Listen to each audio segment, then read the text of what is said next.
ఇప్పుడు మనం 2024వ సంవత్సరం జూన్ నెల 1వ తేదీ నుంచి 30 తేదీ వరకు ద్వాదశ రాశుల్లో 12వ రాశి మీనరాశి వారి జ్యోతిష్యం భూత భవిష్యత్తు వర్ధమానం ఎలా ఉందో గ్రహబలం గృహబలం వాస్తుబలం మన జానకిరామ్ని అడిగి చూద్దామండి. జానకిరామ్ చూడు మీనరాశి వారి జాతకం ఎలా ఉంది జూన్ నెల 1వ తేదీ నుంచి 30 తేదీ వరకు 2024వ సంవత్సరం. చదువు, విద్య, ఉద్యోగం, వ్యాపారం, అనుకున్న కోరిక, చేసే పనిది, నమ్మిన పనిది, అనుకున్న గడియేది.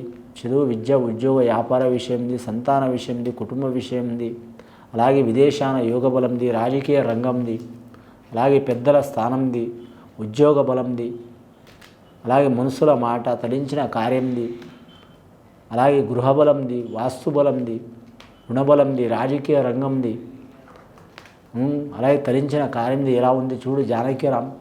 అనుకున్న పని అవుతుందా కాదా, చేసే పనులు ఎలా ఉంది, 2024వ సంవత్సరం ఎలా ఉంది వారి జ్యోతిష బలం చూడు. ముఖ్యంగా ఈ మీనరాశి వారి జాతకంలో చెప్పాలంటే మాత్రం చాలా విశేషమైన యోగం కనబడుతుందండి. ఎల్నాటి శని ప్రభావం ఉంది, అయినా సరే వీరికి మాత్రం చాలా వరకు అనుకూలమే ఉంది. ఎందుకు అనుకూలం ఉందంటే వీరి జాతకంలో ఎల్నాటి శని ప్రభావం మొదలైంది సంవత్సరంన్నరనే కాబట్టి 2.5 సంవత్సరాలు విశేషమైన యోగమే ఉంటుంది వీరి జాతక బలానికి. ఆదాయం 11, ఖర్చు 11, సరి సమానం. సాయం చేసేది 4, ఇబ్బంది పెట్టేది కూడా 4. అందులో వచ్చిండు ఆంజనేయ స్వామి.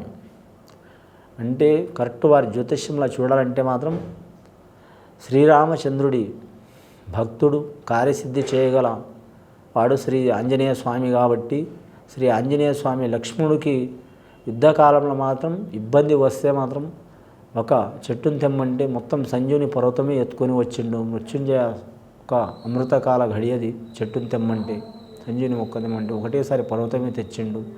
అసంటి ఆంజనేయ స్వామి వచ్చిండు, అలాగే విష్ణు ఈశ్వర్ బ్రహ్మ వచ్చిండు, అలాగే వారి పేరు మీద మాత్రం రాఘవేంద్ర స్వామి వచ్చిండు, గురు రాఘవేంద్ర స్వామి.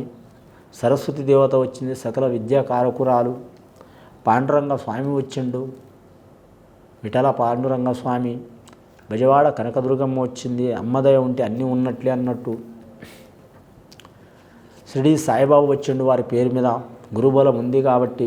సత్యం గల దేవుడు సత్యనారాయణ స్వామి, అన్నవరం సత్యనారాయణ స్వామి విశేషమైన యోగం. అలాగే లక్ష్మీదేవత, కమలం పువ్వులో కూర్చున్న లక్ష్మీదేవత. ముఖ్యంగా మీనరాశి వారికి జాతకంలో ఎంత ఇబ్బందికరమైన పరిస్థితి ఉందో అంత విశేషమైన యోగం ఉందండి వారి జాతక బలంలో. మీనరాశి వారి జాతకంలో చూడాలంటే రేవతి నక్షత్రం జాతకులకి అద్భుతమైన కాలం ఉన్నది వారి పేరు మీద. అలాగే ఉత్తరాభద్ర నక్షత్రం వారికి కూడా అద్భుతమైన కాలం ఉంది. కొన్ని చిక్కులు చికాకులు ఉన్నాయి, అయినా సరే వీరి జాతకానికి ఓపిక చాలా ఉంటుంది. ఎందుకంటే ఈ రాశి వారికి అధిపతి, రాష్ట్రాధిపతి గురుడు. గురుడు అంటే మాత్రం బృహస్పతి.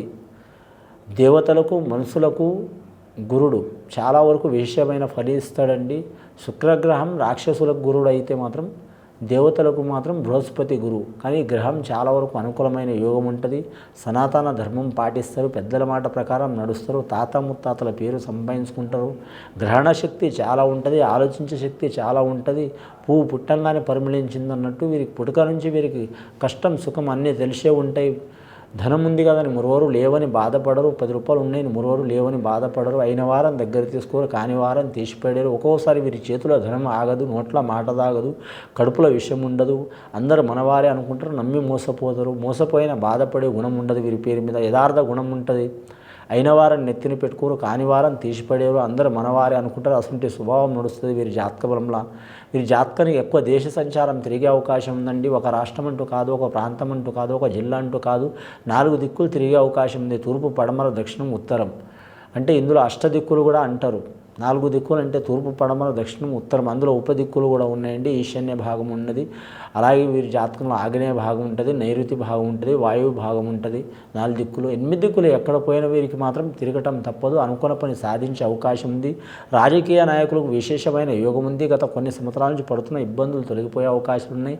ఎల్నాటి శని ప్రభావం ఉంది కాబట్టి మాత్రం అన్ని రాశుల వారితో పాటు మాత్రం ఈ రాశి వారికి, ఏ రాశుల వారికి ఏ స్థానంలో 4వ స్థానంలో కానీ, 8వ స్థానంలో కానీ, 2వ స్థానంలో కానీ, 1వ స్థానంలో కానీ, 12వ స్థానంలో కానీ శని ఉన్న వారికి ఆ శని పీడలు తగ్గి ఆ శనేశ్వరుడు వీరికి చాలా మంచి యోగ బలం చేయాలంటే శనేశ్వరుని పూజ చేయటం, అలాగే సద్బ్రాహ్మణులతో శాంతి చేపించుకోవడం, అలాగే ఆంజనేయ స్వామి పూజ చేపించుకోవడం, అలాగే శనివారం నియమం పాటించడం, అలాగే శనివారం రోజు వీరి జాతకంలో చూడాలంటే మాత్రం ముఖ్యంగా వీరు జ్యోతిష్యంలో చూడాలంటే మాత్రం వెంకటేశ్వర స్వామి దర్శనం చేయటం, అయ్యప్పమాల ధరించటం, ఇది చాలా విశేషమైన యోగం ఉంటుందండి వీరి పేరు మీద. అలాగే వీరు న్యాయవాదులు అయితే కలిసి వచ్చే అవకాశం ఉంటుంది, అలాగే ఐపీఎస్ ఆఫీసర్లు అయితే కలిసి వచ్చే అవకాశం ఉంటుంది, రెవెన్యూ ఆఫీసర్లు అయితే ఇబ్బందులు వచ్చే అవకాశం ఉంటుంది. అలాగే వీరు జ్యోతిష్య బలం నీటిపారుదల సంఘం వారికి ఇబ్బందులు తప్పవు, రొడ్ల భవనాల శాఖ వారికి కలిసి వచ్చే అవకాశం ఉంది. గవర్నమెంట్ ఉద్యోగస్తులు దూర ప్రాంతంలో బదిలీ కావాలనుకునే వారికి తప్పకుండా ఫలితం కలిసి వచ్చే అవకాశం ఉంది. కంప్యూటర్ రంగంలో ఉన్నవారికి ఫలితం కలిసి వచ్చే అవకాశం ఉంది. ఖగోళ రంగంలో ఉన్నవారికి కలిసి వచ్చే అవకాశం ఉంది. కానీ ముఖ్యంగా విద్యార్థులు స్కాలర్షిప్లు పొందే అవకాశం ఉంటుంది. అలాగే వీరు జ్యోతిష్యంలో చూడాలంటే మాత్రం విద్య చెప్పేవారు అంటే గురుస్థానంలో ఉన్నవారు లెక్చరర్లు కావచ్చు లేదా టీచర్లు కావచ్చు, వారికి చాలా మంచి ఫలితాలు కనబడే అవకాశం ఉంది. అలాగే ఆరోగ్య రంగంలో నడుస్తున్నవారు అంటే డాక్టర్లు కానీ, ఆరోగ్యానికి మంచి యోగబలం చేసేవారు కానీ అలాంటి వారు కూడా కలిసి వస్తుంది. కానీ వ్యవసాయ రంగం వారికి ఇబ్బందులు తప్పవు. అలాగే మాత్రం వీరు జ్యోతిష్య బలంలో మాత్రం చూడాలంటే మాత్రం ముఖ్యంగా పండ్ల తోటలదారు కూడా ఇబ్బందులు తప్పవు. మత్స్య కార్మికులు కావచ్చు, మత్స్య రంగంలో వ్యాపారం చేసేవారు కావచ్చు, రొయ్యల వ్యాపారం, చేపల వ్యాపారం, ఇటువంటి వ్యాపారంలో కూడా ఇబ్బందులు తప్పవు. కానీ మాత్రం వీరు జ్యోతిష్యంలో చూడాలంటే మాత్రం చేసే పనులు మాత్రం వీరు ఆపకుండా చేస్తూ ఉండాలండి. మందగమనం చేయొద్దు. అంటే మంద కూడా ఏంటంటే ఆపడం చేయడం ఇలా చేయొద్దు. ఆపితే ఆపాలి లేదా చేయాలి. 10 రూపాయలు నష్టమైన పర్వాలేదు అన్నట్టు చేయాలి. మీనరాశి వారికి కలిసి వచ్చే అవకాశం ఉంది. పెద్దల ఆస్తి కూడా కలిసి వచ్చే అవకాశం ఉంది. వివాహ విషయంలో కలిసి వచ్చే అవకాశం ఉంది. భార్యాభర్తలు దూరం ఉన్నవారు, తగాదలు ఉన్నవారు, కోర్టు కేసులు ఉన్నవారు, అలాగే సంతానంతో విరోధం ఉన్నవారు, పెద్దలతో విరోధం ఉన్నవారు, దారిద్ర బాధలు ఉన్నవారు, రాముడు ఒక దిక్కు సీత ఒక దిక్కు, నలమహారాజు లెక్క ఇబ్బంది పడ్డవారు, సత్యహరిశ్చంద్రుడు లెక్క ఇబ్బంది పడ్డవారు, అలాంటి ఇబ్బందులు ఉన్నవారు తొలగిపోయే అవకాశాలు ఉన్నాయండి. పంచపాండవులు వనవాసం పడేవారు కూడా ఆ ఇబ్బందులు తొలగిపోయే అవకాశం ఉన్నది.